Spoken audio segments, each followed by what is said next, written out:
সমষ্টি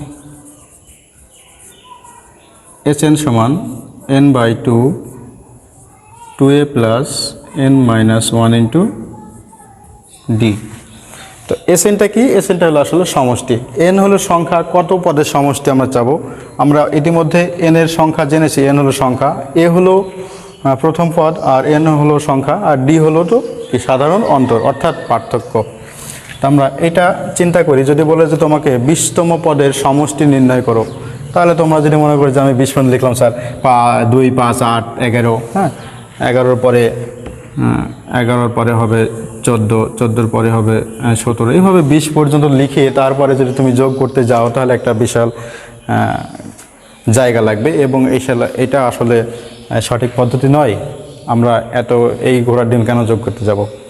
খুব সহজ পদ্ধতি যদি আমরা জানি যে সমষ্টি না, ওভাবে না করে খুব সহজে বের করা যায় একটা সূত্র প্রয়োগ করে, তাহলে সেটা কি ভালো নয়?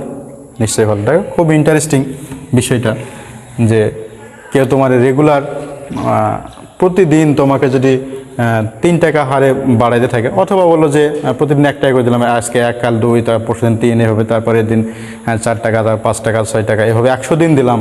তো 100 দিনে কত টাকা হলো? তো 100 দিনে তো তাহলে 100টা সংখ্যা লিখতে হবে। আসলে 100টা সংখ্যা লিখে যোগ করার একটা বিশাল ব্যাপার, অনেক সময়ের ব্যাপার। যাবে না কেন? যাবে, সময়ের ব্যাপার। কিন্তু যদি আমরা শর্টকাট একটা সূত্রের সাহায্যে বের করতে পারি, ভালো হয় না কি? আগের